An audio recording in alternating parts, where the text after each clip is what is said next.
네, 여러분의 저녁 파트너 김종석입니다. 추석 연휴 전날 검찰이 민주당 이재명 대표를 허위사실 공표 혐의로 불구속 상태로 재판에 넘겼습니다. 내일이 공소시효 마지막 날이었는데요. 오늘 민주당은 서울중앙지검을 항의 방문했습니다. 저희가 이 소식을 준비했습니다. 그리고 오늘도 여러분의 댓글 기다립니다. 뉴스탑10 유튜브 생방송에 의미 있는 댓글 남기시면 저희가 소개도 하고 질문도 받아보겠습니다. 멀리 가지 마십시오. 1분 뒤에 바로 돌아옵니다.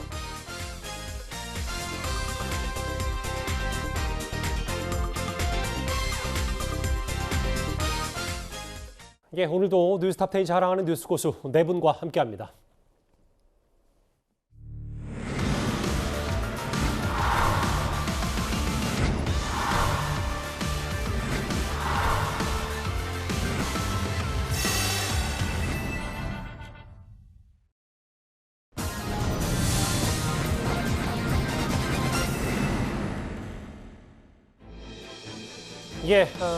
목요일 뉴스탑10 오늘도요. 보시는 것처럼 이 태풍 충격에서 쉽게 벗어나지 못한 포항으로 먼저 가보겠습니다. 포항 시민들도 정부 당국도 이제야 본격적인 복구 작업과 수습에 나서고 있는데요. 그런데 지하 주차장 침수 사고를 겪은 해당 아파트 주민들을 중심으로 아파트옆 하천, 그러니까 냉천이 갑자기 넘친 이유를 본격적으로 살펴봐야 된다, 이렇게 주장하고 있습니다. 화면부터 만나보겠습니다.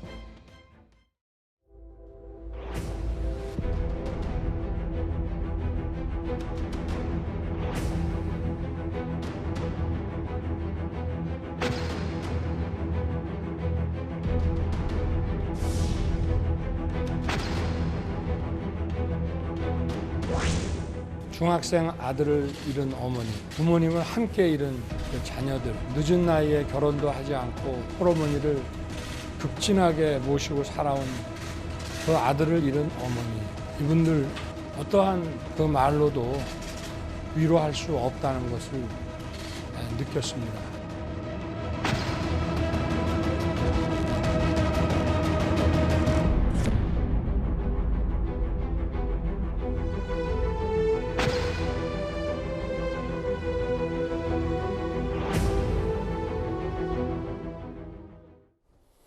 소일코라도 외양간 분명히 고쳐야 됩니다. 그래야 앞으로 이런 더 피해는 없을 테니까요. 이도원 의원님, 이 질문부터 좀 먼저 드려야 될 것 같은데, 꽤 오래전부터 주민들이, 그러니까 지하 주차장 침수 사고를 겪은 해당 아파트 주민들이 아파트 옆 하천 문제 있다, 수차례 당국에 민원을 넣었다, 이런 사실까지 좀 알려졌습니다. 그렇죠. 실제로 2016년, 2018년, 2019년에 태풍이 왔을 때 그때도 냉천이 범람을 했다고 합니다. 그래서 2020년에 한 18억 원 정도를 들여서 냉천 주변을 그 정비를 하긴 했는데, 당시 정비의 주안점을 옹벽 같은 안전에 둔 것이 아니라 산책로, 둘레길, 운동시설 이런 데 뒀어요. 그러다 보니까 오히려 냉천이 이제 강폭이 한 150에서 160m 되는데, 그런 시설을 놓다 보니까 강폭이 오히려 하루에서 100m 정도로 줄어들고, 그러다 보니까 물이 더 몰려서 구조적으로는 안전을 더 위해하는 상황이 된 거죠. 하천을 정비할 때는 물론 뭐 조경도 중요하지만 무엇보다 안전이 우선돼야 하지 않겠습니까? 그 원칙을 간과한 결과가 이번에 드러난 거 아닌가, 이렇게 보입니다. 잠시만요. 관련 얘기를 저희가 계속해서 나눌 거고요. 그 전에 검찰로부터 전해진 속보부터 먼저 만나보겠습니다. 조금 전에 검찰이 민주당 이재명 대표를 선거법 위반 혐의로 재판에 넘겼습니다. 그 혐의는 이렇습니다. 백현동 특혜 의혹, 그리고 김문기 전 처장을 알았냐 몰랐냐, 이 대선 기간 때 허위사실 공표한 혐의다. 검찰의 시각은 이건 것 같은데요. 내일 자정까지였습니다, 공소시효가. 그런데 공직선거법 공소시효를 하루 남기고 추석 연휴 전날 재판에 넘긴 검찰입니다. 속보가 세 가지인가요? 앞서 첫 번째 속보로 다시 한번 짚어주실까요? 이재명 대표 선거법 위반 혐의로 검찰이 수순대로, 예상대로 재판에 넘겼습니다. 관련 소식은 저희가 뉴스탑10 말미에 자세하게 분석을 좀 해볼 테니까요. 일단 조금 전에 전해진 검찰 얘기부터 먼저 속보로 전해드렸습니다. 다시 이 냉천 범람이 불안했다 이런 얘기를 좀 해볼게요. 승지현 의원님. 네네. 아파트 주민들은 상리보다 하류폭이 좁은 항아리 지형이었고 과거에도 그러니까 큰 피해를 났던 태풍 차바, 2018년 콩레이 뭐 이런 부분들 체육시설의 조성에만 힘썼다. 수차례 뭐 당국에 많은 얘기를 했던 것 같더라고요. 뭐 이제 시청 관계자는 이렇게 이야기를 하더라고요. 이게 산발적으로 들어왔기 때문에 시에서 관리하고 있지는 않는 지금 상황이다라고 설명을 하면서 이제 뭐 하천 정비 계획을 제대로 만들어서 이제 시간당 내리는 강수 기준으로 이제 수정 검토할 것이다라고 이렇게 이야기를 하고는 있는데요. 예. 사실 이게 늦어도 너무 늦은 감이죠. 분명히 언제나 모든 어떤 사회의 일이라는 게 그냥 순식간에 발생하는 게 아니라 그 전에 이미 징조라는 게 있죠. 징조가 있었음에도 전조전상이 있었음에도 불구하고 그걸 저렇게 좀 이렇게 안일하게 생각했다는 것은 앞으로 9월에 다시 한번 제가 말씀드리지만 나올 수 있는 태풍들이 있기 때문에 지금이라도 당장 해야 할 일은 지금 당장 해야 한다라는 말씀드리겠습니다. 당시 어제 저희 채널A가 블랙박스를 제보자로부터 받은 저 영상 당시 큰 비가 내렸던 오전 6시 20분쯤에 영상들 급하게 빠져나온 지하주차장 빠져나온 저 6시 37분 영상도 함께 보고 있습니다.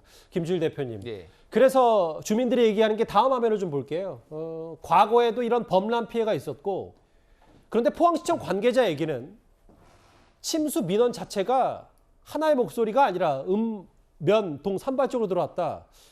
시에서 관리하고 있지 않고 이번엔 너무 많은 비가 내렸기 때문에 이 범람 민원에 대해서 공식 입장을 이렇게 밝혔는데 어떻게 판단하세요?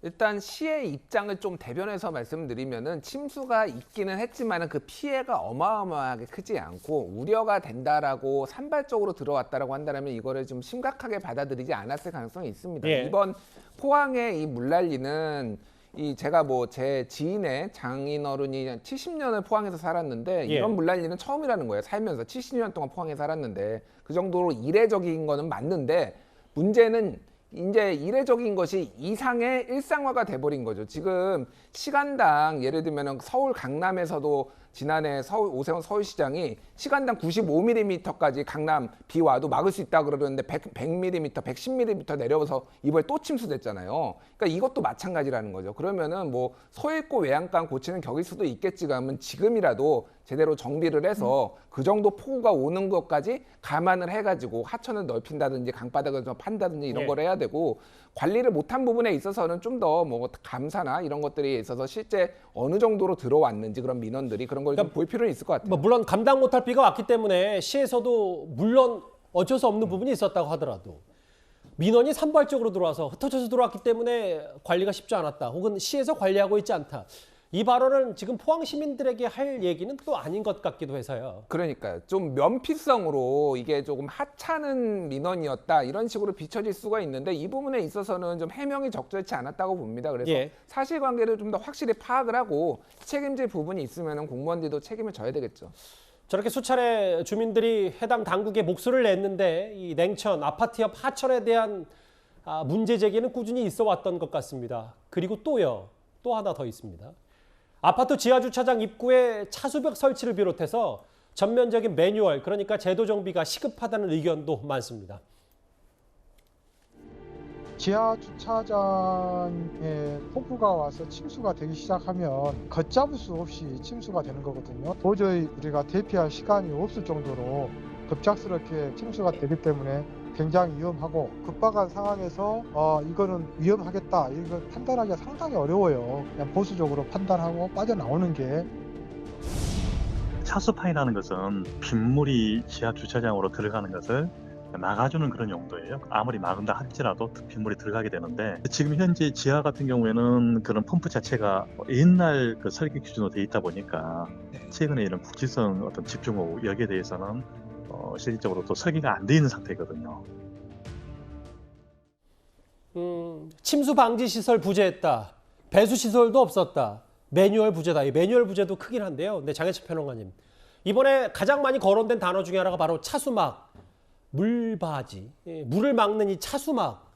이걸 좀 정부 당국 차원에서 제도적으로 매뉴얼을 좀 만들어야 된다는 목소리가 많습니다. 네, 차수벽이라고도 하고 차수판이라고도 합니다. 이게 존재했다면 침수가 일어나도 갑작스럽게 물이 이렇게 불어닥치진 않아서 주민분들이 대피할 시간을 벌 수 있었을 것이다라는 전문가들의 의견이 많았습니다. 그런데 구축 아파트 같은 경우는 요즘 기준으로 설계되고 지어진 게 아니다 보니 신축 아파트에는 있는 차수판이나 차수벽이 설치되어 있지 않고 이 같은 이 차수 시설 설치에 대한 지자체의 내부 지침이 없었기 때문에 구축 아파트 주민들이나 관리사무소 또 입주자 대표회의에서 이걸 굳이 돈 들여서 새로 설치할 생각 등을 미처 못했던 것 같아요. 예. 이 사건 참 안타까운 사건을 보면서 저는 과거에 이 지방의 여러 요양병원들의 화재 사건들이 많이 일어났었잖아요. 그때도 새로 지은 요양병원은 스프링쿨러 등을 의무 설치하게 돼 있는데 과거에 지었던 병원에는 스프링쿨러 의무 설치 조항이 없어서 불이 났음에도 불구하고 안전장치가 작동하지 않아 인명사고가 발생했던 사례 등이 비슷하게 겹쳐 보였습니다. 이제라도 중앙정부가 지자체와 호흡을 맞춰서요. 아파트 이 집단 거주 시설의 지하 주차장에는 의무적으로 차수벽이나 차수판을 설치하도록 만들고 거기에 들어가는 비용 일부는 지자체나 중앙정부에서 보조하도록 해야 이런 침수 사건이나 태풍이 있을 때 안타까운 인명 피해를 막을 수 있을 것 같다는 생각이 들어서 화재 사건이나 침수 피해 때 그때그때 이 미봉책으로 때우고 넘어갈 게 아니라 본질적인 재난 대응 매뉴얼을 만들어서 좀 구조적으로 구축 아파트부터 이러한 시설을 점검하고 보완해 나갈 필요가 있다는 생각이 듭니다. 정말 계속해서 안타깝네요.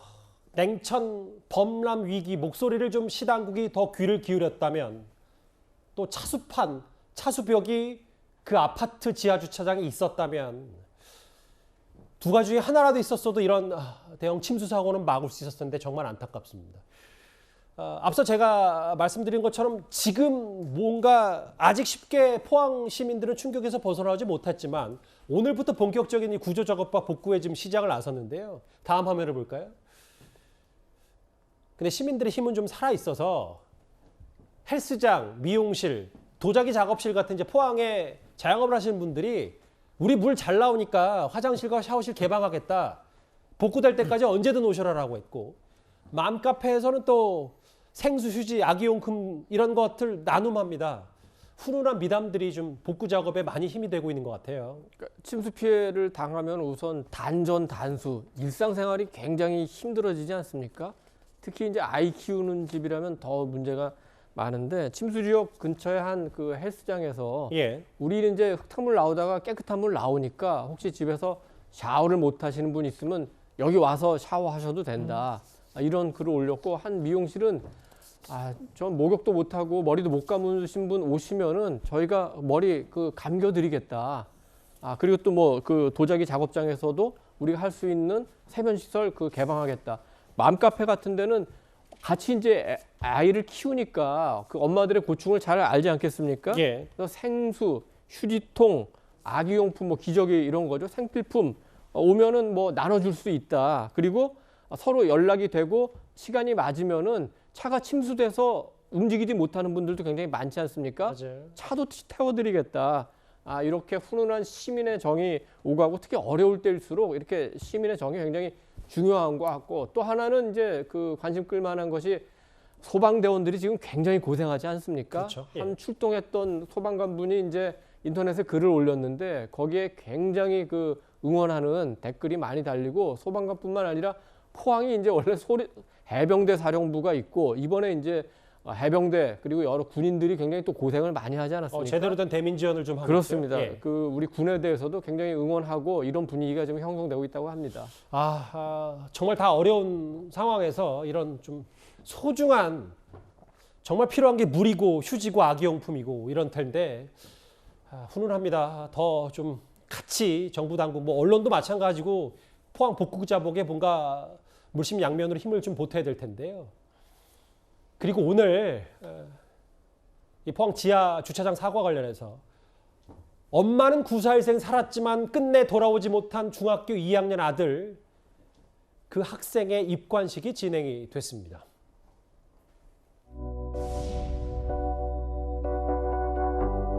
사람이 수영을 못 해가지고 주제를 5명이 이동을 하는데 산을 꾸기고 마을을 보냈다니까 보냈는데 아가 엄마 나 잘 키워서 고마워. 그게 마지막이에요.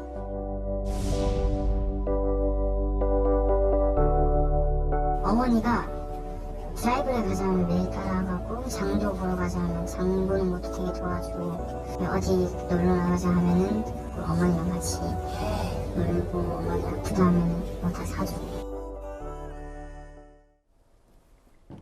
저 어제 이 기사 읽다가 참 말이 쉽게 안 나오던데. 키워주셔서 감사해요, 사랑해요라고 마지막 말을 엄마한테 전하고 아들은 살아 들어오지 못했습니다. 승지현 의원님, 오늘 오후 3시에 입건식이 진행됐는데 저희가 그 취재나 뭐 이런 후일 이런 얘기들을 너무 자세하게 전해드리는 건 글쎄요, 뭐 이 유족에게 할 도리는 아닌 것 같아서, 다만 이 어머니가 다시 병원으로 돌아가셨다, 병원으로 긴급히 쓰러졌다는 얘기까지는 좀 들었습니다. 예. 참 어떻게 시청자 여러분들께 설명을 드려야 될지는 모르겠지만, 이제 그 지금 사망한 아들이 내려갔을 때 어머니가 차를 빼기 위해서 이렇게 앉으셨대요. 그런데 이미 무리차가 있고 그 차에서 이제 움직일 수 없으니까 어머니를, 그 허리가 좀 어깨가 아프신 어머니를 바깥으로 이렇게 모셨는데, 어머니가 적극적으로 설득을 했답니다. 너라도 살아야 된다라고 이야기를 하고, 그 14살 그 아들은 어머니의 어떤 그 간곡한 말씀에도 불구하고 끝까지 같이 가고 싶었지만 어머니가 설득을 해서 이제 이 학생은 바깥으로 나가게 되는데, 그때 저희들이 지금 하고 있는 말인 거죠. 키워주셔서 감사하다라는 말을 했는데, 살아나가려고 했던 아들은 지금 유명을 달리했고, 그거를 지켜보는 어머니의 마음은 저희들이 다 이해할 수 있을 것이라고 생각합니다. 저희들이 이제 여기서 다 똑같은 마음이겠는데요. 맞아요. 다시는 이런 일이 절대로 일어나서는 안 되고, 저는 가장 중요한 게 예방적 차원이라고 합니다. 예방적 차원이라고 생각합니다. 분명히 우리가 일기예보가 얼마만큼 강수량이 있다는 걸 알고 있기 때문에, 그 강수량이 있다면 저희들 하천변에 차 바깥으로 다 옮기잖아요. 그 전날 차를 바깥으로 옮겨놨으면 저는 이런 일이 없다고 생각하고, 정말 비가 많이 내리면 바깥에 세우는 거 주차금지 딱지 안 떼시면 되잖아요. 그래서 제발 좀 위험한 경우에 있어서는 지자체에서도 적극적으로 차를 바깥에 세울 수 있도록 먼저 예방적 조치를 하는 게 가장 중요하다. 이런 일로 다시 한번 이렇게 마음이 찢어지는 일은 절대로 없어야 한다는 말씀 드리겠습니다. 어떻게 제정신으로 아들의 입건식을 지켜볼 수 있었겠습니까? 쓰러지고 다시 병원으로 돌아간 어머님 얘기. 키워주셔서 감사해요, 사랑해요, 이 말 참 여러 많은 생각이 듭니다. 김주일 대표님. 예. 이 엄마와 아들의 이 안타까운 사연 말고도 또 하나 있잖아요. 어제 저희가 흙이 잔뜩 묻은 운동화 사진을 보여드렸어요. 해병대에 갓 제대했는데 아들이 끝내 지하 주차장에서 돌아오지 못했던 그 사연.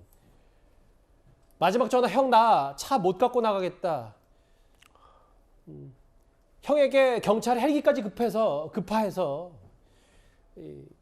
마지막 가는 길을 좀 보게 경찰이 또 조치를 좀 해줬더라고요. 예.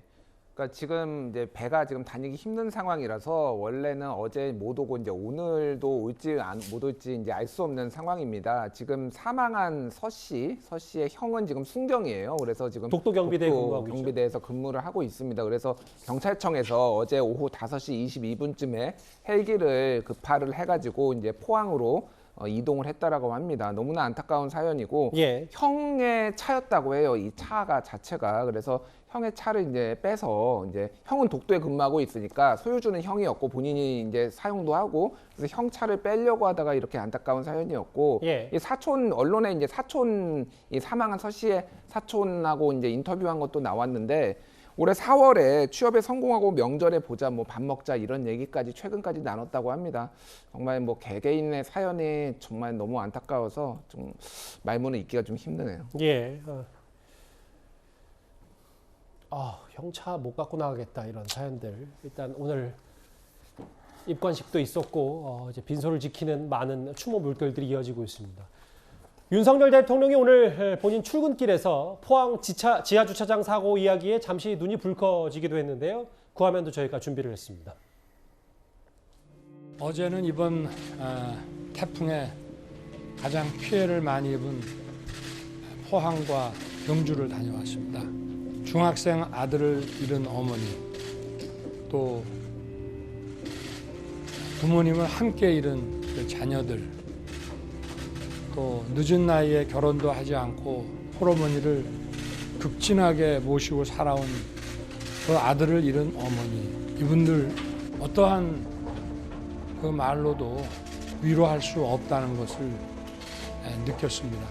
하천의 범람으로 흙더미가 된 마을을 복구하고 또 피해자들을 위로해 주시는 자원봉사자들을 보고 어떤 연대와 그 희망이라는 것을 또 함께 느꼈습니다.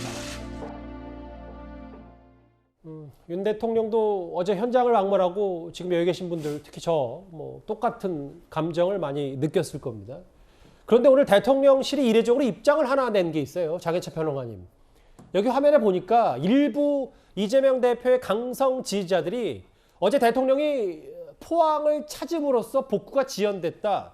이 주장을 하면서 대통령실이 또 이례적으로 글쎄 이걸 해명이라고 해야 됩니까? 반응을 내놨더라고요. 네, 전혀 사실이 아닌 유언비어 가짜 뉴스인데요. 문제는 소위 개딸이라고 불리는 이 강성 팬덤들의 가짜 뉴스에 대해서 이재명 민주당 대표가 답을 하면서 사실 이걸 의도적으로 뉴스 위로 끌어올린 것 아니냐 하는 의혹을 또 제기할 수 있다는 사실입니다.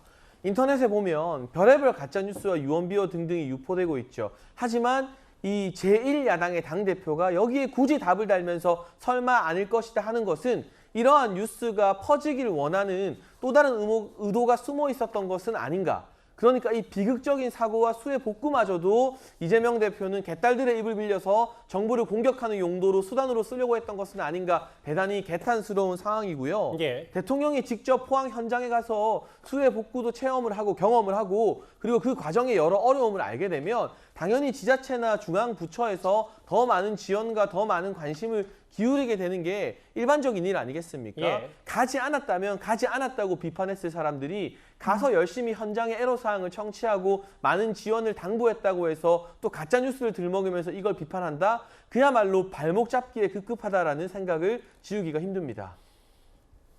저렇게 블랙박스까지 공개된 이번 지하주차장 침수 사고 관련해서 대통령이 포항을 방문했기 때문에 복구가 늦어졌다. 이 부분에 대해서 대통령실도 이례적으로 사실이 아니라고 했고 국민의힘은 이재명 대표가 강성 지지자들을 숨어서 유언비를 유포하고 있다. 이렇게 맞받아쳤습니다. 물론 이 대표는 설마 아닐 것이라고 했는데 저 말을 두고도 여러 말들이 좀 지금 들으셨던 것처럼 많았죠. 또 하나 논란거리라면 논란거리일까요?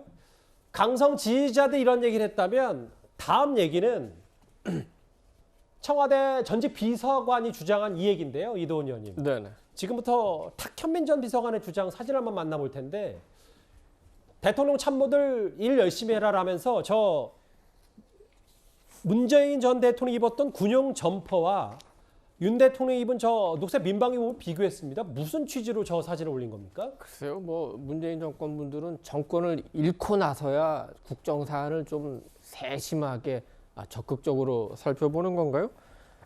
대통령 저 민방위복인가요? 저기에 대통령이라는 글자가 새겨졌는지 모르겠는데 예. 그걸 굉장히 칭찬할 일은 아니지만 그냥 대부분의 시민들은 모르고 지나갔을 텐데 그걸 동그라미까지 해서 저렇게 적극적으로 그 탁현민 씨가 홍보해 주는 거는 굳이 저럴 필요가 있나 그렇게 생각을 합니다. 예. 그리고 요거는 끝나기 전에 한번 좀 말씀드리고 싶은데 어제 저희 탑10 방송한 다음에 예. 포항 시민 한 분이 방송 보고 연락을 주셨는데 꼭 예. 포항시에 이 얘기를 꼭 하고 싶다고 메시지를 보냈더라고요. 예. 그러니까 포항시하고 이제 포항시 지역 정치인들에 대한 불만인데 지난 지진 당시에도 지진 이후의 대응이라든지 이후의 후속 보상이라든지 이럴 때 굉장히 좀 시가 적극적인 행정을 안 한 것 같아서 불만이었고 사실 지난 8년 정도 수해와 관련해서도 그렇게 시가 대응책을 내지 않은 건 아닌가 이런 식의 지적을 했습니다. 그리고 이게 비교가 되는 게 지금은 비가 와서 홍수가 됐지만 최근까지도 포항 지역의 저수지들이 오히려 말라가지고 바닥을 보일 정도였으니까 치수라고 할까요? 이 부분에 대해서는 조금 포항시가 조금 더 적극적으로 했어야 되는 거 아닌가 이런 지적은 한번 받아들일 만하다 이렇게 생각을 합니다. 저희 뉴스탑10을 보시고 그렇습니다. 이도훈 의원님 통해서 예. 지금 포항 지역구를 갖고 있는 국회의원들이나 혹은 포항시 당국이 뭔가 수습과 그리고 예방을 적극적으로 하지 못한다. 이 쓴소리. 앞으로 가을 태풍도 있을지 모르니까 이거 철저히 대응해야 된다. 이 말씀을 그러니까 하십니다. 대응을 이제 하긴 하는데, 그러니까 공무원들이 이제 뭐 매뉴얼이라고 할까요? 이런 그 행정 절차에 따라서 하나하나 하는데 이게 굉장히 속도가 늦고, 윤 대통령은 예를 들어서 재난지역 선포를 선제적으로 하지 않았습니까? 물론 행정 절차, 그 실태 조사하고 나서 해야 되지만 선제적으로 하니까 공무원들이 빨리빨리 움직이지 않습니까?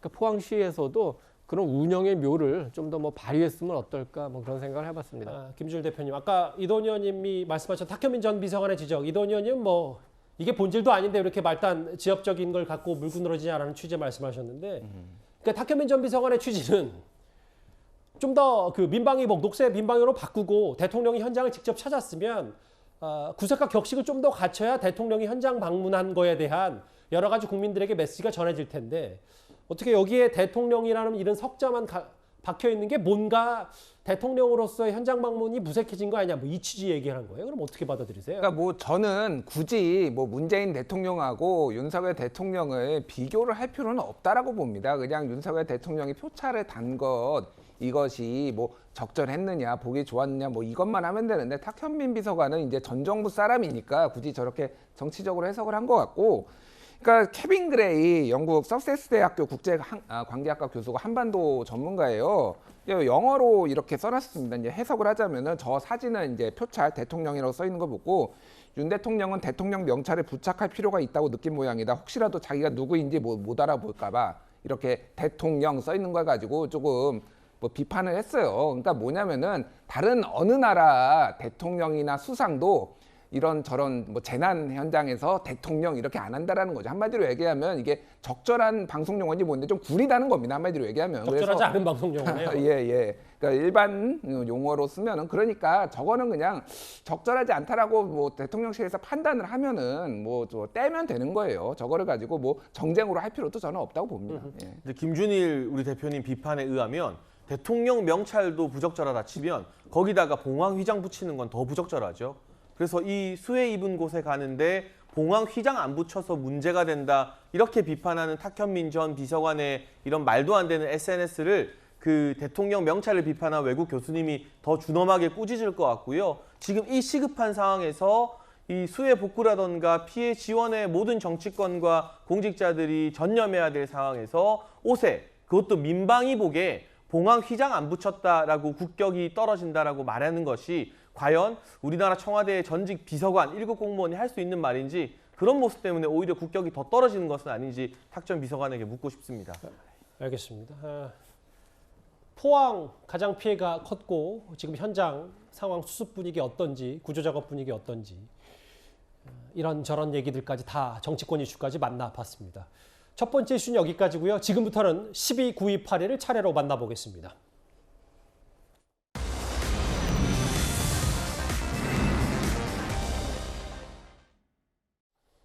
먼저 10위부터 키워드를 만나볼까요? 한강 괴물 물음표를 달았습니다. 괴물 태풍 흰남노가 지나가면서요, 하늘을 보면은 괜히 싱숭생숭하신 분들이 많으실 겁니다, 분명히. 그런데 태풍이 떠난 직후 지난 6일에 일부 방송과 온라인에서 서울 한강의 괴 생명체, 괴 생물체를 봤다는 목격담이 나왔습니다. 일단 화면부터 만나보겠습니다.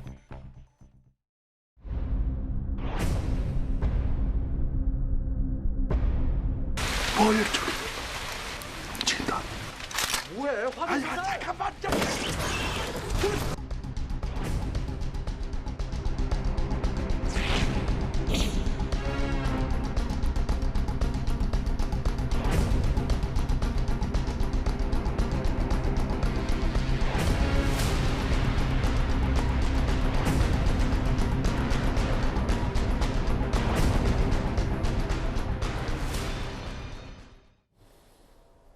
저 영상까지가 어제 그리고 오늘 오전까지의 상황이었습니다. 저 영상을 보고 거대한 뱀 같다, 혹시 영화 괴물의 실사판 아니냐, 애완용으로 키우는 동물, 이게 원래 반입이 금지되는 안 되는 동물인데 유기한 거 아니냐, 뭐 여러 의견들이 쏟아졌거든요.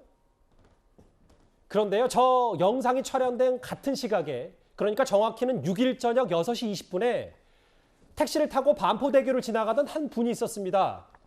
이분이 좀 더 구체적인 저 영상을 촬영했는데요. 이 제보자 저희 팀에 이렇게 얘기를 했습니다. 저희 뉴스탑10에 이 영상을 보내주시면서 괜한 공포심을 조성하는 건 막아야 한다면서 저희에게 팩트체크까지 부탁을 했습니다. 화질 좋은 그 영상 저희가 따로 준비를 했는데요. 바로 한번 만나보겠습니다.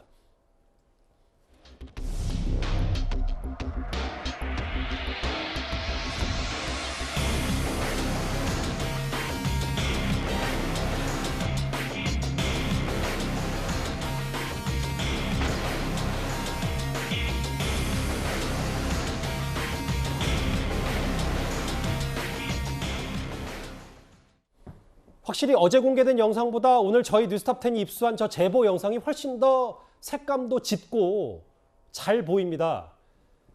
좀 더 자세한 목소리를 듣고 싶어서요. 제가 이 제보 영상을 준 제보자와 방송 전에 직접 통화를 한번 해봤습니다. 보셨을 때 어떤 생각이 먼저 드셨어요? 반포대교를 지나다가 창밖을 보고 있었는데요. 예. 이제 뭐가 꿈틀거리는 게 보여서 느낌적으로 저거 뭐지? 뭔가 이상하다 하고 찍었어요. 예. 관절이 보였기 때문에 절대 뱀은 아니에요. 뱀은 절대 아니었고요. 관절 하나하나당 대략적으로 크기를 제가 생각을 해봤는데 그때 느낀 그 크기는 가로는 30cm, 세로는 40cm 정도 됐어요. 네, 육안으로 측정한 하나의 관절 그 마디가요. 그리고 색깔은 어두운 회색이었어요. 제가 느꼈을 때는 적어도 3m 정도는 되는 것 같았어요. 다른 곳에서 있던 양식장의 부표가 떠내려왔을 가능성도 있을 것 같고요. 만약에 그게 아니라면 정말 뱀은 아니기 때문에 정말 뭐 알 수 없는 새로운 생명체일 수도 있겠다라는 그런 양쪽의 생각이 다 들기 때문에 그래서 저에게 소중한 영상을 제공하면서 팩트체크를 부탁했어요. 그러면서 과도한 공포심은 막아야 되지 않냐. 왜냐하면 일부 온라인이나 일부 방송에서는 저게 뱀 아니냐, 괴생물체 아니냐는 뭐 취재 얘기까지 나왔었기 때문에 관절이 있다라는 표현을 썼어요. 제보자의 팩트만 확인하면.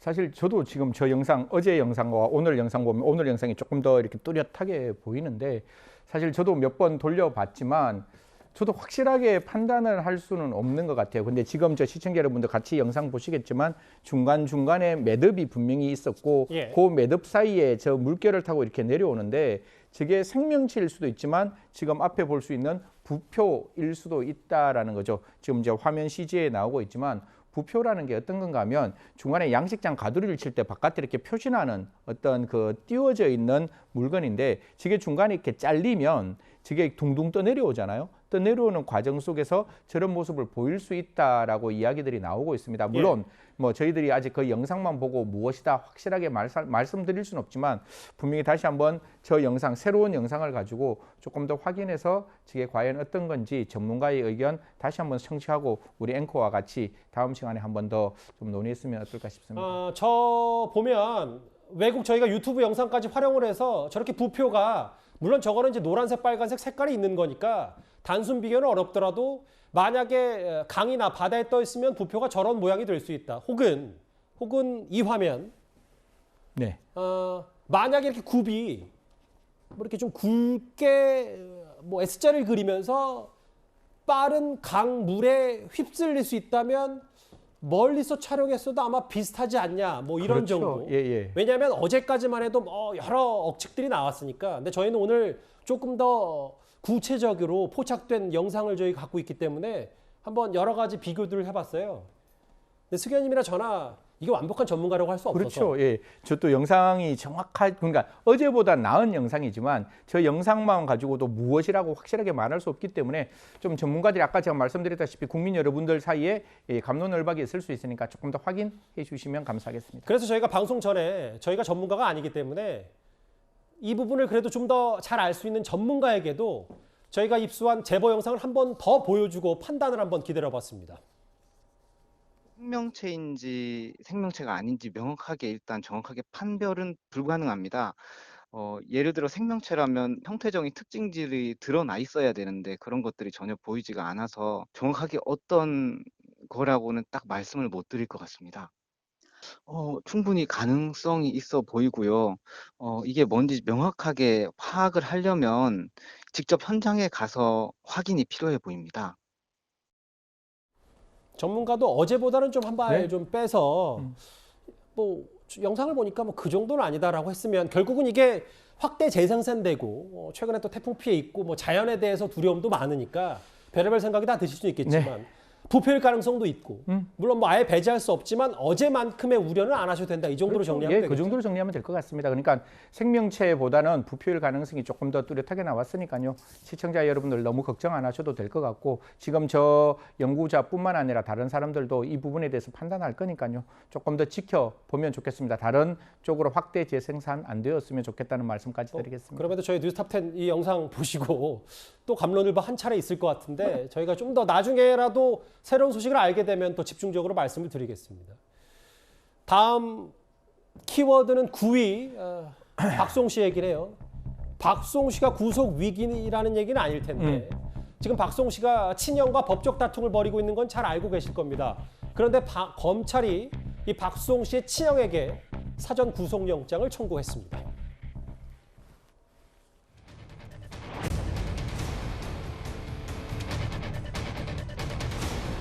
사실 뭐 개인적으로 힘든 일도 많았고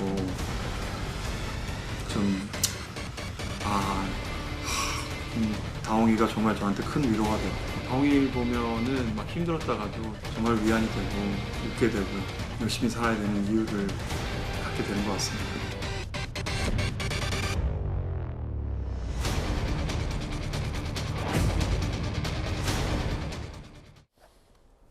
횡령 혐의 1년 반 만에 박송 씨 친형에 대해서 검찰이 구속영장을 청구했는데 고소한 지 벌써 1년 5개월이 됐으며 네네.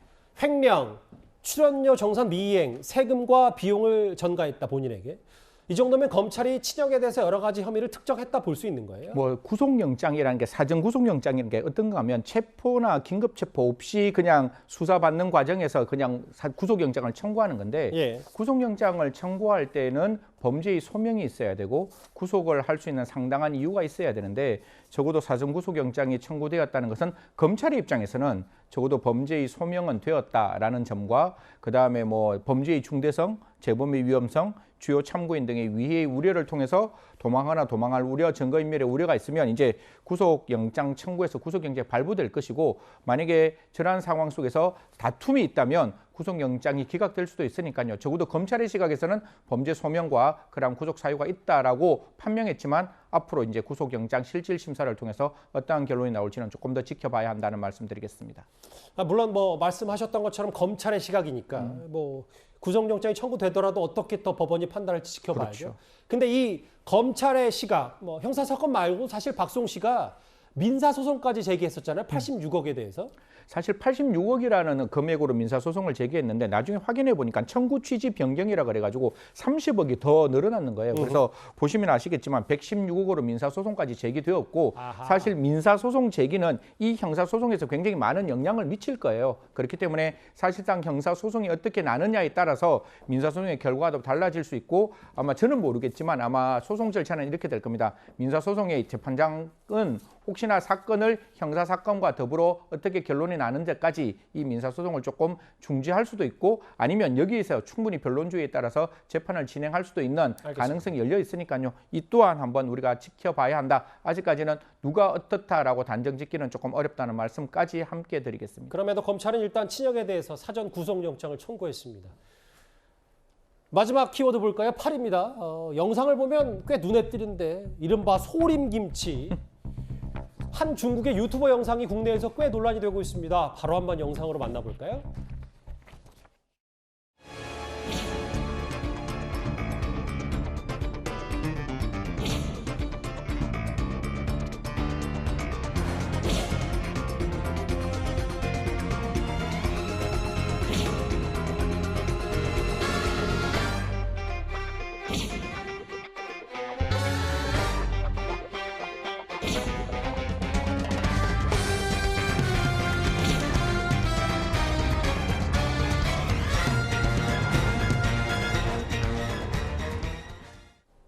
저 유튜브 영상 자체는 재밌어요. 근데 네. 저희가 영상이 재미있고 없고 얘기하려고 하는 게 아니라 왜 다른 나라보다 베끼는 것 같은 느낌과 혹은 저 분이 유튜브 인플루언서 그러니까 꽤 영향력이 많은 유튜버라면 이게 혹시 또 김치가 중국 거라고 주장하는 거에 일환 아니냐 뭐 이런 얘기까지 누리꾼들이 하더라고요.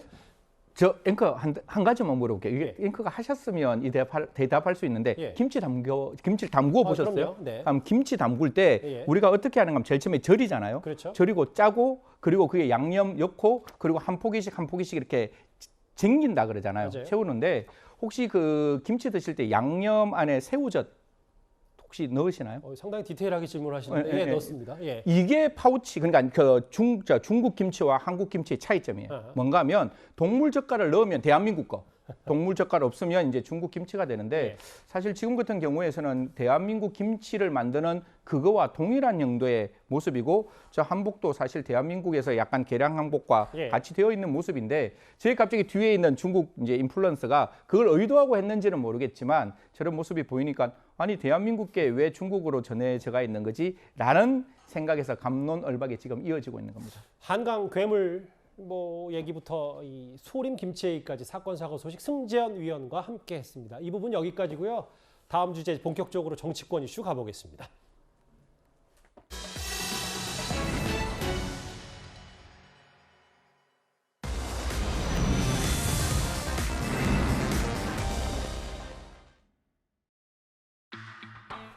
예, 눈물의 기자회견 감사원도 반격을 했습니다. 임기를 채우냐 마냐 여러 논란이 있는 전현희 국민권익위원장이요. 추석 연휴 전날인 오늘 감사원의 감사에 대해서 기자회견을 자청했습니다. 그리고 임기를 지키겠다면서 눈물을 흘렸습니다.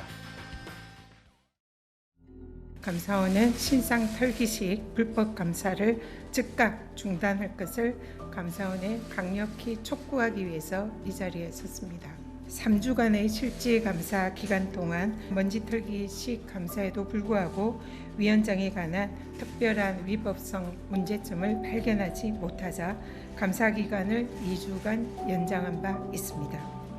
그리고 지난 9월 2일로 5주간의 감사원 감사는 종료하였습니다. 정치권의 사퇴 압박과 또 감사원의 표적 감사로 급박이 계속되는 상황에서 죽음과 같은 공포를 느끼고 있습니다. 또한 감사 때문에 고생하고 있는 우리 직원들에 대한 미안함 마음에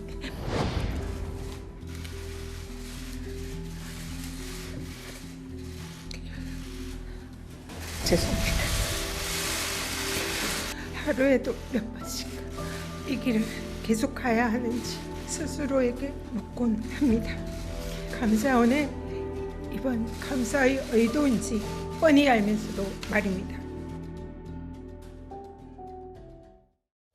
꽤 많은 눈물을 흘렸습니다. 전현희 위원장이. 감사원의 겁박과 사퇴 압박에 죽음과 같은 공포를 느꼈다. 그러니까 이도훈 의원님. 네. 기자회견을 자청한 이유는 왜 본인 찍어내려고 표적 감사한 거 아니냐 이 부분을 좀 주장하고 싶어서였던 것 같아요. 먼지 떨이식 감사에도 위법성 발견 못하자 감사기간 연장, 감사원의 겁박과 사퇴 압박에 죽음과 같은 공포 느껴. 이거는 행정기관의 기관장이 아니라 정치인의 정치 공세 그 성격이 더 앞선 거 아닌가요? 또 눈물을 왜 흘리시나요? 지금 기관장이라면은 저런 저 정치적 용어, 감상적 눈물이 아니라 이성적, 법리적 논리로 그 국민에게 다가가야 하는 거 아닌가요?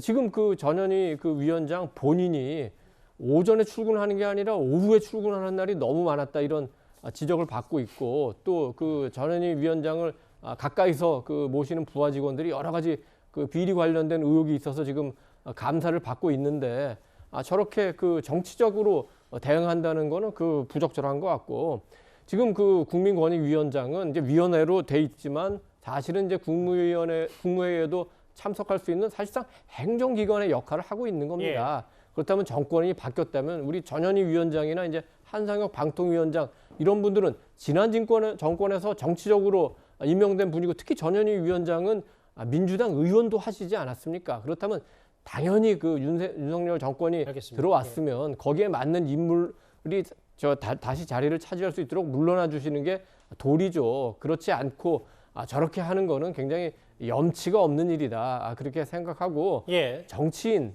아니십니까? 정치인은 그 눈물 함부로 흘리는 거 아니에요. 정치인은 서민의 눈물을 닦아주는 사람이에요. 정치인이 눈물 흘리면 그럼 서민은 어떡하란 말입니까? 이동 의원이 말씀하셨던 것 중에 전현희 위원장이 감사받은 것 중에 오후 출근 부분이 좀 문제가 됐다. 근데 전현희 위원장 측의 설명은 당시 세종시를 오고 하는 와중에 다른 기관장들도 그런 피치 못할 사정들이 있었다 이렇게 얘기를 하고 있거든요. 그건 사실 관계를 한번 반론하겠습니다. 김주일 대표님. 예. 이동 의원님은 어쨌든 눈물의 의미가 글쎄 뭐 부적절할 수도 있고 이 감사원의 감사에 대해서 공포를 느꼈다는 것 자체 먼지떨이식 감사. 이 부분이 어떻게 저렇게 받아들일 수 있는지가 모르겠다고 하셨는데 어떻게 받아들이세요?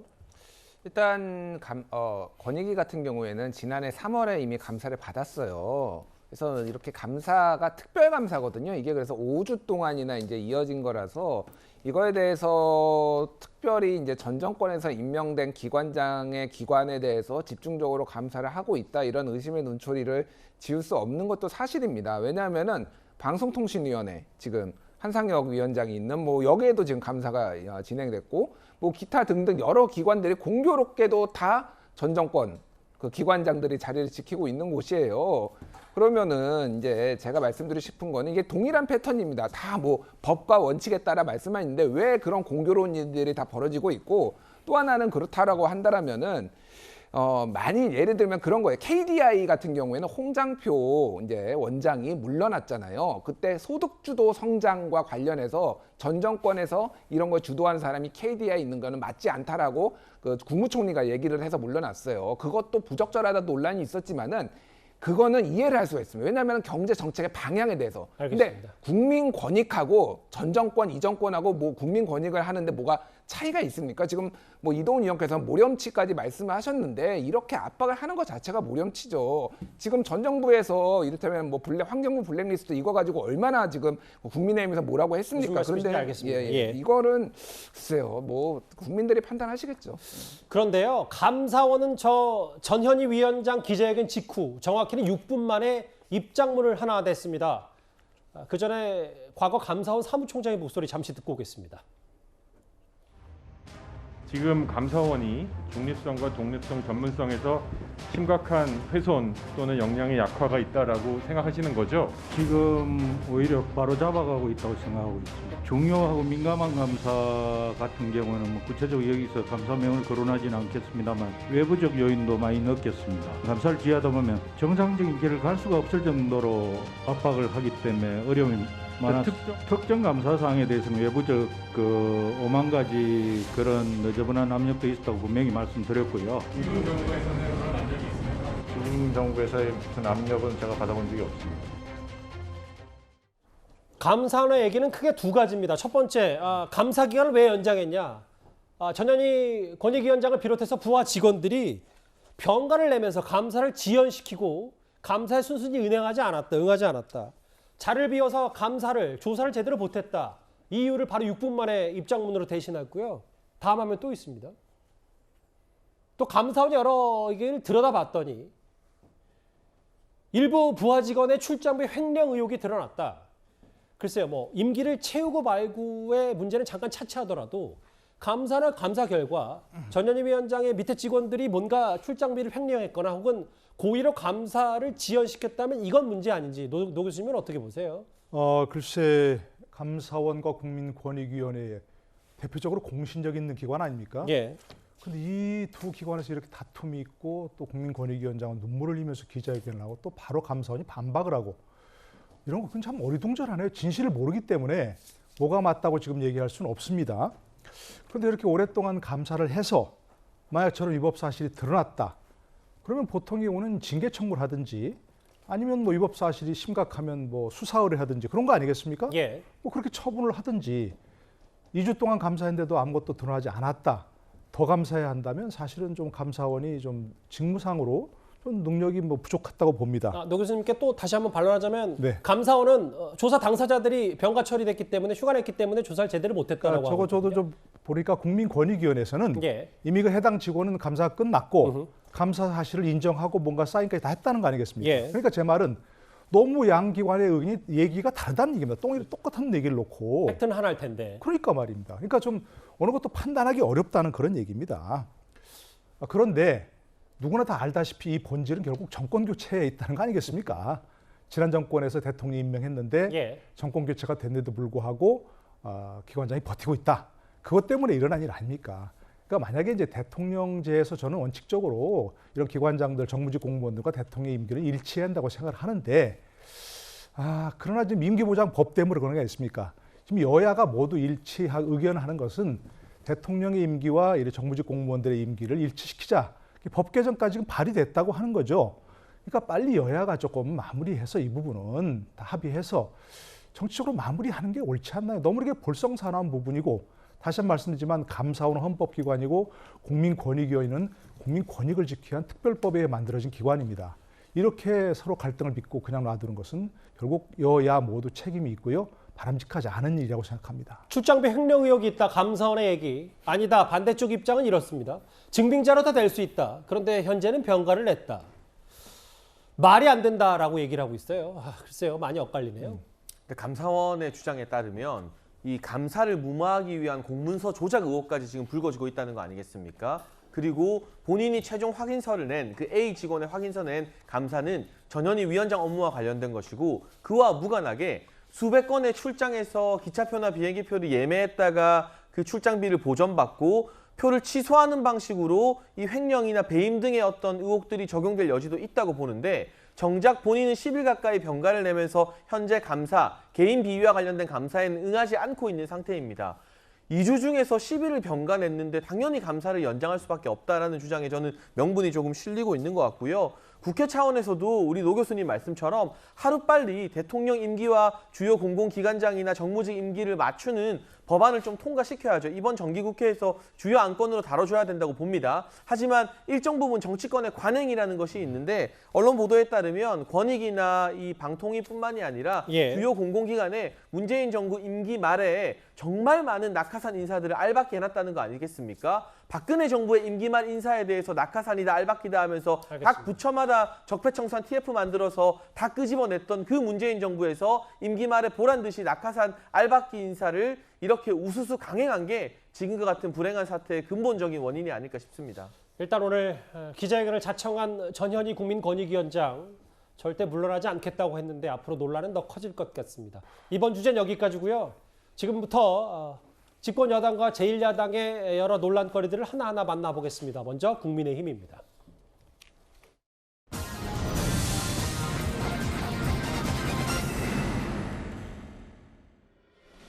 저희가 준비한 6위와 5위인데요. 권성동 원내대표 얘기부터 준비가 되어 있습니다. 이제 정말 국민의힘 수습 국면으로 접어들 수 있을까요? 정진석 국회 부의장이 비대위원장 자리를 맡기로 했고 권성동 원내대표가 집권 여당의 첫 원내대표에 선출된 지 5달 만에 오늘 물러났습니다. 이른바 내부 총질 문자 파문을 비롯해서 정말 우여곡절이 많았던 권성동 원내대표였습니다.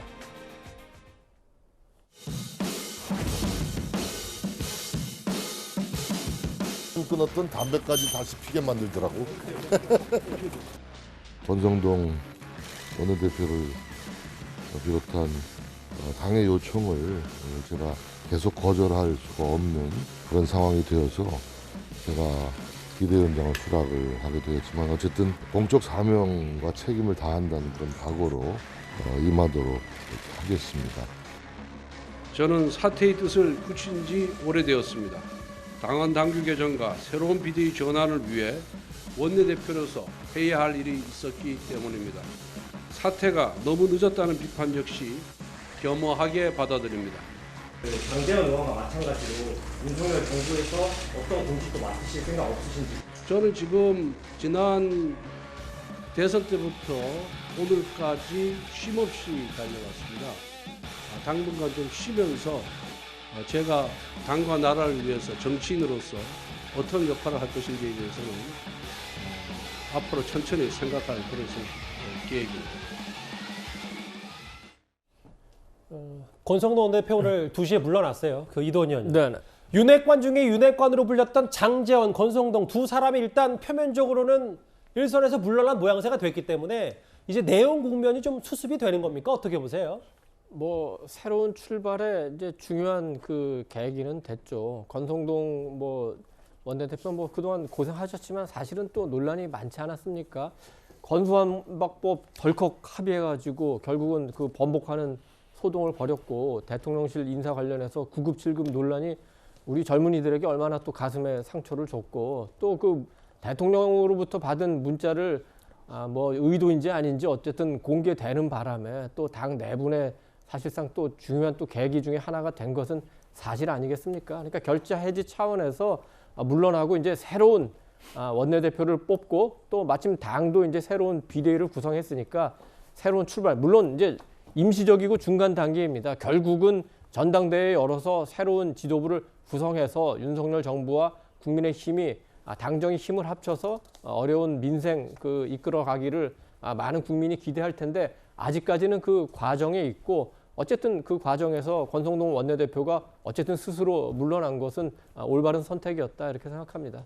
이제 어쨌든 내부 혼란은 정진석 비대위원장이 잘 수습을 해야 될 텐데 근데 장혜철 평론가님 어제 저희 뉴스탑10에 출연한 조수진 의원도 이 지적을 했는데 그래도 국회 부의장과 비대위원장 겸직은 좀 여러 논란거리가 있지 않냐.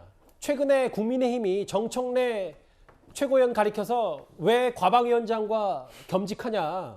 최고위원. 근데 이거에 대해서 또 곧바로 부메랑이 되는 건 아닌지. 겸직에 대해서도 당 내부에서 논란이 좀 있는 것 같더라고요. 근데 일단 전례는 있어요. 과거 정의화 전 국회의장이 부의장 하던 시절 비대위원장을 겸임했었고요.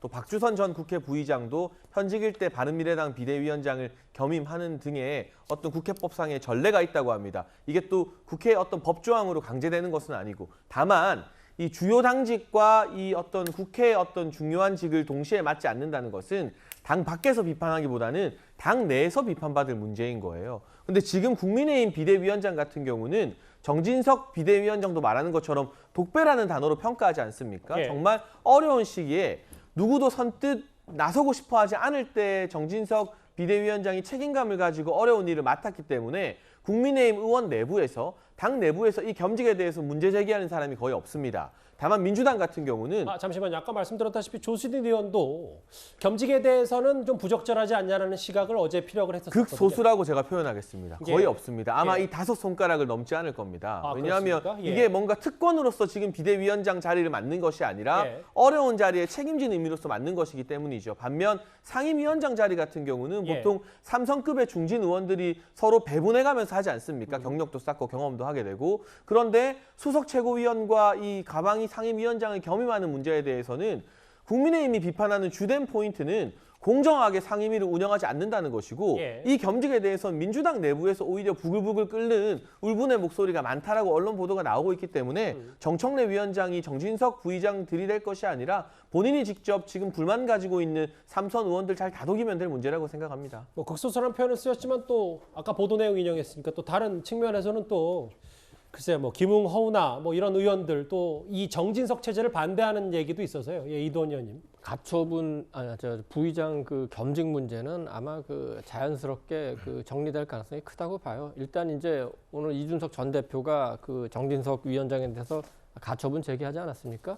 그 부분이 이제 그 법원에서 판단이 나면은 아마 그 부의장 자리를 정리할 가능성이 있고 지금 비대위원장도 아무리 길어야 한 3, 4개월 할 것 같고 올해까지 정도입니까? 그렇고 그 부의장 자리도 어차피 12월 달까지예요. 그래서 그거를 지금 뭐 정진석 위원장이 몇 달 더 하겠다고 그럴 욕심을 내는 건 아니고 그 절차적인 문제 또 부의장은 또 선출을 해야 됩니다. 본회의에서 그런 여러 가지 문제가 있어서 아직까지는 결정 안 했는데 순리대로 곧 결정할 거로 봅니다. 일단 뭐 돌고 돌아 정진석 체제 아니냐 뭐 여러 얘기들도 당내에서 분명히 있습니다. 그런데 이준석 전 대표 측에서는 오늘 4번째 가처분 신청을 냈습니다. 그러니까 정진석 위원장 직무 정지 신청서를 접수하면서 벌써부터 두 사람 사이에 팽팽한 긴장감이 흐르는데요. 화면을 저희가 준비가 됐나요? 바로 한번 보겠습니다. 현명하고 지혜로운 판단을 좀 해줬으면 좋겠습니다. 돌아올 수 없는 강을 건너면 안 되겠죠. 전 그렇게 생각을 하고 아무튼 모든 노력을 다 해야 되지 않겠습니까? 윤핵관이라는 네이밍은 좀 고약한 냄새가 나요. 거기에는 좀 조롱과 분열의 의미가 더 씌워져 있어요. 그래서 저는 좀 불쾌합니다. 윤핵관을 부정적으로 바라보는 네거티브하게 보는 이준석 전 대표는 뭐 반핵관입니까? 뭐 그런 프레임 네이밍을 하지 말자. 저 민주당도 그런 거 안 해요. 노 교수님, 오전까지만 해도 돌아올 수 없는 강을 건너면 안 된다는 게 정진석 비대위원장의 얘기였는데 오후에 가처분 신청서를 또 네 번째 이준석 전 대표가 접수하니까 돌아올 수 없는 강 건넜다라고 했어요. 네 번째 가처분 신청입니다. 뭐 가처분 신청이 인용되면 진짜 돌아올 수 없는 다리를 지난번에도 건넜으니까 뭐 또 한 번 건너는 것인가요? 근데 만약에 이제 뭐 가처분 신청이 기각된다면 뭐 저 문제는 해결되는 건데 글쎄요. 누구도 지금 이제 결과를 장담할 수가 없는 상황이 돼버렸죠. 지난번에도 국민의힘에서는 뭐 100% 기각을 확신한다 이러다가 또 기용이 됐으니까. 그러니까 먼저 국민의힘에 당부하고 싶은 것은 언제든지 법적 판결은 양쪽으로 나올 수 있으니까 기각이나 인용 모두를 대비할 필요가 있다 그런 얘기고요. 전 법원에도 조금 얘기하고 싶습니다. 얼마 전에 퇴임한 그 김재영 대법관도 그런 얘기 하셨죠. 정치적으로 해결할 문제를 자꾸 법원으로 가져와서 법원이 그와 같은 그 바람직하지 않은 모습을 보이는 게 있다 이렇게 얘기했는데 저도 그에 동의합니다. 지난번 판결은 저는 뭐 도저히 있을 수 없는 판결이다 그렇게 볼 수는 없지만 절차적 하자는 문제가 없는데 내용적으로 그걸 해석하는 데 있어서 비상 상황이 아니다. 이렇게 법원이 판단한 것은 조금 지나친 감이 있다 생각하거든요. 예. 미국에서는 뭐 폴리티컬 퀘스천 닥트린 그래가지고서 이런 문제는 아예 법원이 개입하지 않습니다. 법적 판단하지 않고요. 우리가 그걸 다 받아들인 건 아니지만 사법적 자제가 필요한 부분이 아닐까 싶어요. 절차적으로 하자가 중대해가지고 이건 도저히 묵과할 수 없다. 그 정도가 아닌 한 절차적 하자는 어느 정도 치유한 그런 부분이 있다면 내용은 정치권에 맡기는 것이 바람직하다 생각하고요. 이번에 그 뭐 상임 전국위원회 이런 걸 여러 가지로 계속 당원 개정안을 의결하고 이런 것들 한 가지 보면 지난번 그 어떤 가처분 결과에 대해서 면밀히 검토해서 그에 따르려는 모습이 보였거든요. 네. 그래서 그런 데서 절차적 하자가 중대하지 않다면 실체적으로 이것이 뭐 비상이냐 아니냐 비대위 출범의 조건이 되느냐 안 되느냐 이런 부분은 알겠습니다. 법원에서 판단하지 않는 것이 바람직하다 생각합니다. 사실 돌아올 수 없는 강을 건넌 건 뭐 이미 오래됐죠. 네. 가처분 신청 네 번째 이준석 전 대표 내면서 개, 강아지, 상아진까지 올렸는데 일단 뭐 앞으로도 추석 연휴 이후에도 여러 후폭풍이 있을 것 같습니다. 이번 주제는 여기까지고요. 지금까지 들어온 여러분들의 목소리를 만나보겠습니다. 첫 번째 댓글입니다. 소는 잃었지만 외양간을 계속 고쳐야 된다. 예, 앞으로도 태풍 피해, 재난 피해 없도록 저희 준비 잘해야 됩니다. 그러게요. 지하주차장 침수 사고에 대해서 여러 감정들이 다 복잡하실 거라고 생각이 됩니다. 부패일 수 있다. 생물이라면 등 지느러미라 특이하다. 이 한강의 괴 생물체 관련해서 많은 관심들이 있으신 것 같아요. 예. 박수홍 씨 그만 괴로워하세요. 오늘 친형에 대해서 검찰이 구속영장 청구했습니다. 또 볼까요? 매번 남 믿고 도둑질하냐 중국 얘기까지 하셨습니다. 오늘도 댓글 5개 모두 감사드립니다. 다음 주제 이재명 대표 얘기입니다.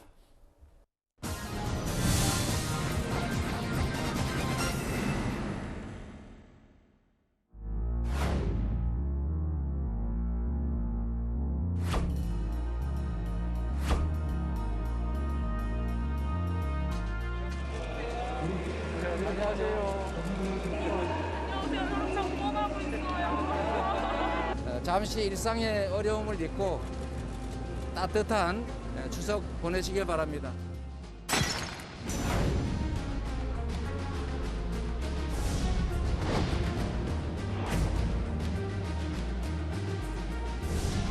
윤석열 정부의 공포 정치가 시작된 것 같습니다. 야당 대표는 물론이고 전 정권의 장차관 등 주요 인사들을 모조리 다 잡아넣겠다는 으름장을 서슴없이 내뱉고 있습니다.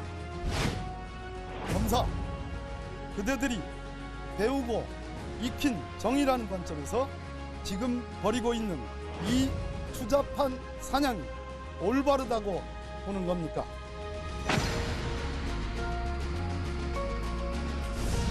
지금 저희들로서는 이제 비상 상황이 되는 거죠.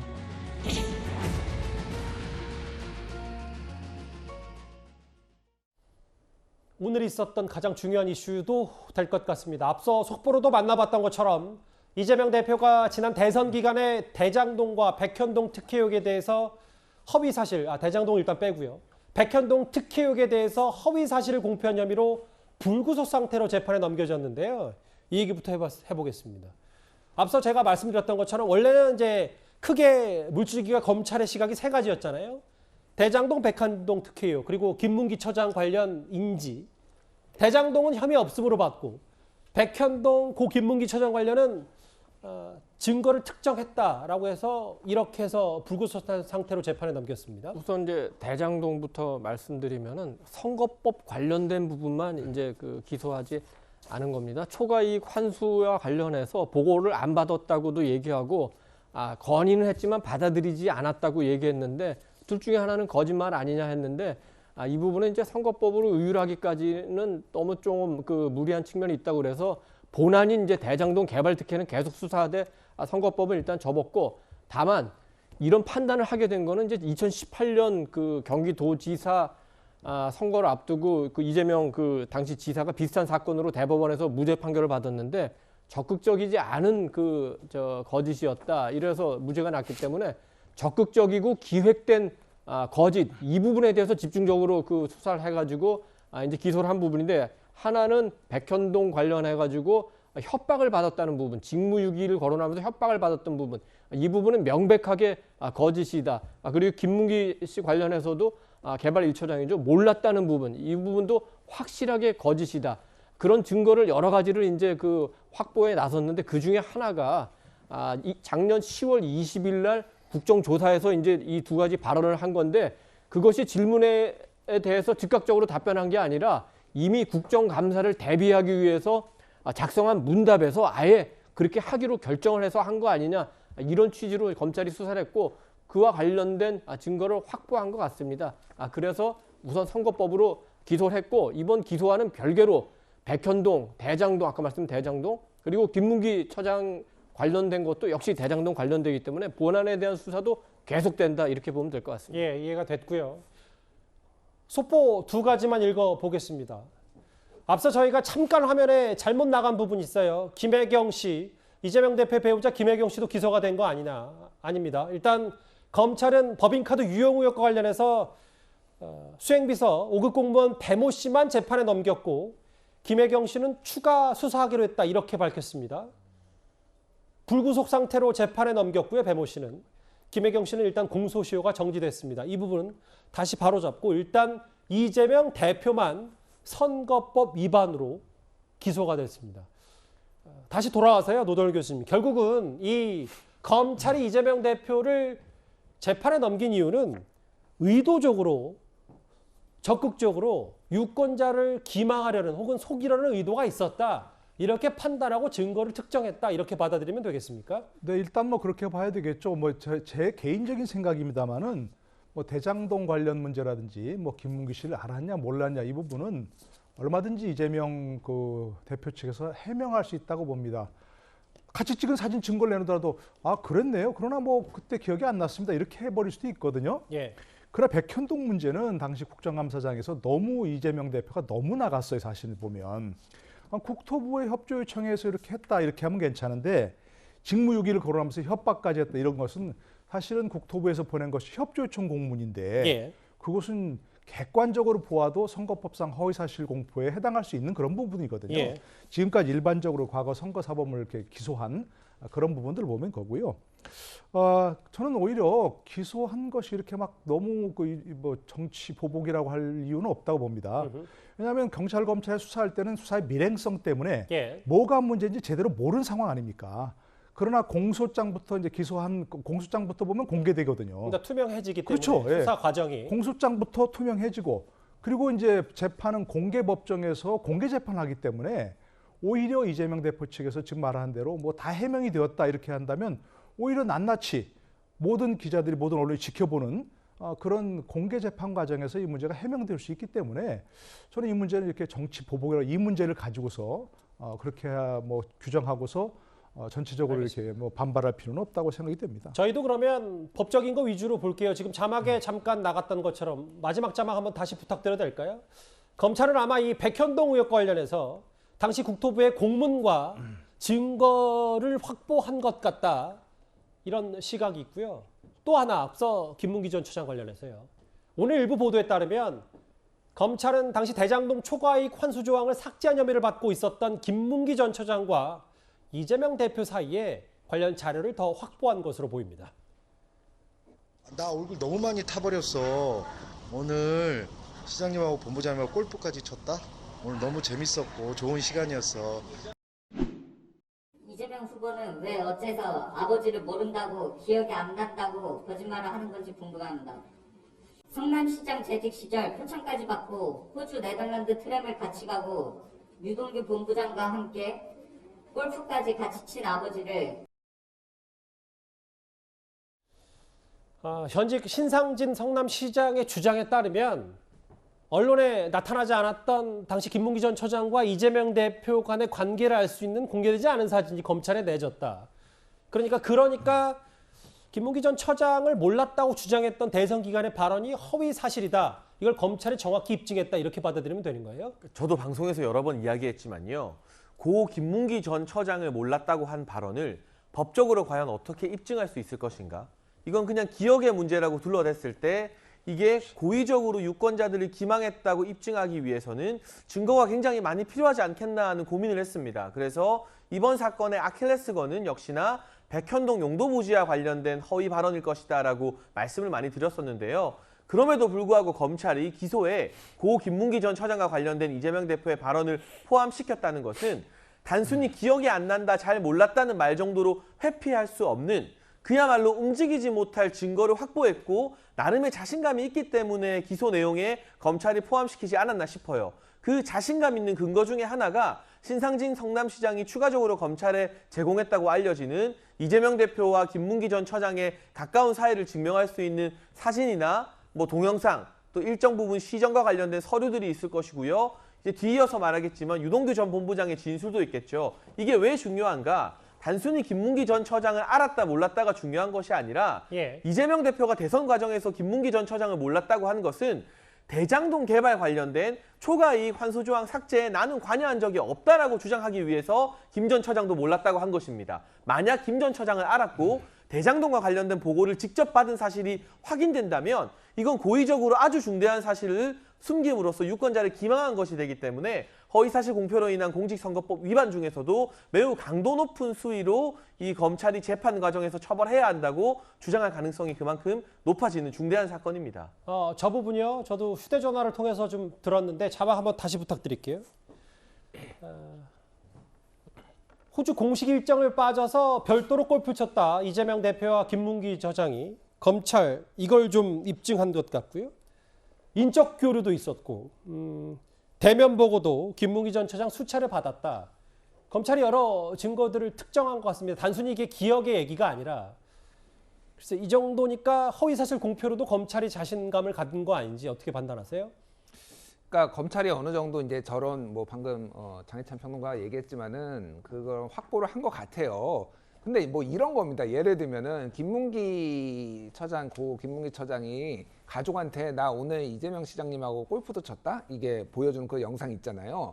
그게 이제 증거로 만약에 제시가 되면은 이게 친한 관계면은 나 이렇게 이재명 시장님하고 골프도 쳤다라고 자랑을 하지는 않을 거 아닙니까? 예를 들면 이런 식의 반론들이 다 가능한 거예요. 이게 저는 그건 말고도 다른 물증이 있었을 수 있죠, 검찰에. 그러니까 이게 이제 그런 식으로 근데 결제를 받으러 갔다. 예를 들면은 결제를 받으러 갔으니까 아는 거 아니냐? 결제 받으러 들어온 사람 다 합니까? 이제 이런 식의 반론들이 또 가능한 거예요. 그래서 이거 자체는 저는 전에도 말씀드렸지만 이거 자체가 좀 무리한 수사다라고 말씀을 드리는 게 오히려 백현동은 사실관계를 다퉈볼 수는 있어요. 근데 이거는 머릿속에 이제 이재명이 기억을 하냐 못하느냐를 가지고 이거를 하는 것 자체가 이미 지난 선거에서 이재명은 이재명 대표예요. 그러니까 사람들이 보기에 이재명은 본인이 살려고 부하도 모르는 아주 매정한 사람이다 이렇게 평가하신 분도 있을 테고 4,000명이나 되는 부하 직원을 어떻게 모를 수 있냐 이렇게 모를 수도 있다 이렇게 평가하시는 분들도 있는데 이런 거는 정치적 판단에 맡기는 거지 이거를 기소하는 것 자체가 좀 저는 무리라고 봅니다만 어쨌든 이 수사 자체가 이제 재판 과정에서 굉장히 약간 코미디 같은 상황이 벌어질 가능성이 매우 높다고 봅니다. 예. 저는 이번에 이제 김문기 씨를 모른다고 한 거는 이제 선거법 위반으로 이번에 이제 기소를 하겠지만 앞으로 이제 대장동 수사가 어떻게 전개되는가 그거를 미리 검찰이 이제 암시해 주는 거라고 생각합니다. 그 말씀은 이제 초과이익 환수 삭제 혐의를 받고 있던 게 김문기 전 처장이었기 때문에 그렇죠. 그 말씀하시는 그 부분들이 매우 중요한 거고 예. 이제 호주, 뉴질랜드 열흘 출장을 갔다 온 직후에 김문기 씨가 저기 대장동 사업 담당자가 됩니다. 그러니까 개발 1처장으로서 대장동 사업 팀장이 되는 거예요.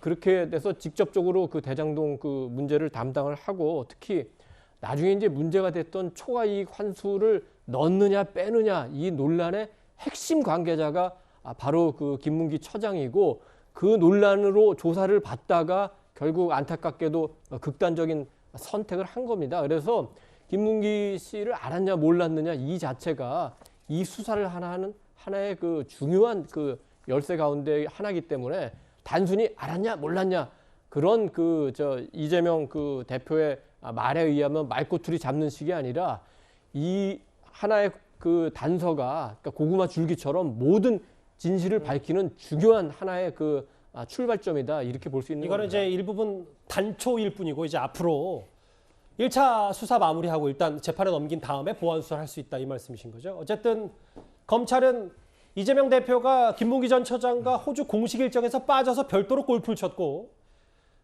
인적 교류까지 확인을 했다.